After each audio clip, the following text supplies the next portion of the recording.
Welcome to GD physics. সুপ্রভাত জানাই সকলকে।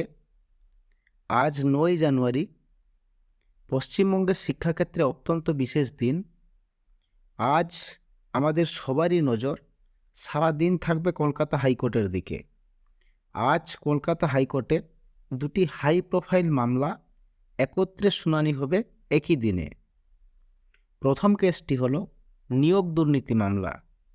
কলকাতা হাইকোর্টের 29 নম্বর কোর্টে মহামান্য বিচারপতি দেবাংশু বসাক ও মহামান্য বিচারপতি সাব্বার রশিদের ডিভিশন বেঞ্চে একত্রে গ্রুপ সি, গ্রুপ ডি, 9, 10 এবং 11-12 নিয়োগ দুর্নীতি সংক্রান্ত যাবতীয় মামলা একত্রে ট্যাগ করে হিয়ারিং হবে। 9 নভেম্বর সুপ্রিম কোর্ট নির্দেশ দিয়েছিলেন ঠিক 2 মাসের মধ্যে সিবিআইকে তাদের ফাইনাল চার্জশিট পেশ করতে হবে।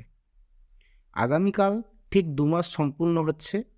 বিভিন্ন নিউজ চ্যানেল সূত্রে খবর, খুব সম্ভবত আগামীকাল সিবিআই 4টি নিয়োগ প্রক্রিয়ায় আলাদা আলাদা 4টি ফাইনাল চার্জশিট পেশ করতে চলেছেন।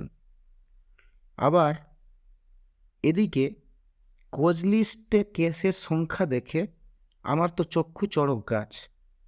নবম দশম বিভাগে 117টি মামলা একত্রিত হয়েছে এবং সেগুলির সাথে প্রায় 33টি ক্যান মামলা যুক্ত হয়েছে এবং এর মধ্যে 5টি ক্যান মামলা 2024 সালে ফাইল হয়েছে। গ্রুপ ডিতে 29টি মামলা হয়েছে এবং সেগুলির সাথে বিভিন্ন সময়ে যুক্ত হওয়া 42টি ক্যান মামলাও আছে এবং এর মধ্যে 3টি ক্যান ফাইল 2024 সালে হয়েছে। গ্রুপ সিতে 20টি মূল মামলা এবং সেগুলির সাথে 18টি ক্যান ফাইল যুক্ত হয়েছে। সেগুলির মধ্যে 5টি ক্যান 2024 সালে ফাইল হয়েছে।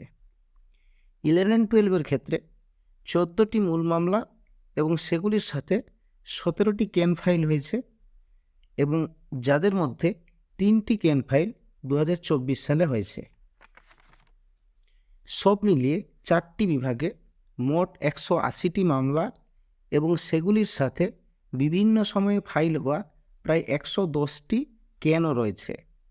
এবং ইন্টারেস্টিং ব্যাপার হলো সব মিলিয়ে 2024 সালে 18টি ক্যান মামলা ফাইল হয়েছে এখানে।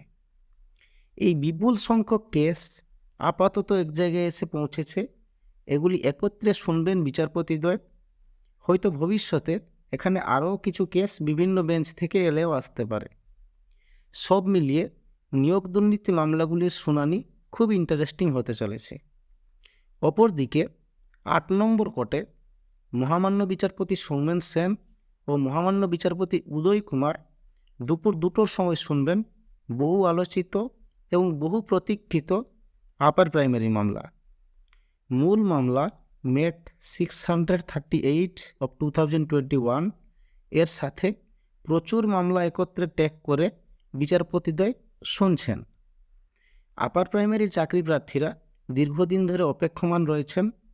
শর্ত সাপেক্ষে প্রথম কাউন্সেলিং সম্পূর্ণ হয়েছে, কিন্তু রিকমেন্ডেশন দেওয়ার উপর স্টে রয়েছে।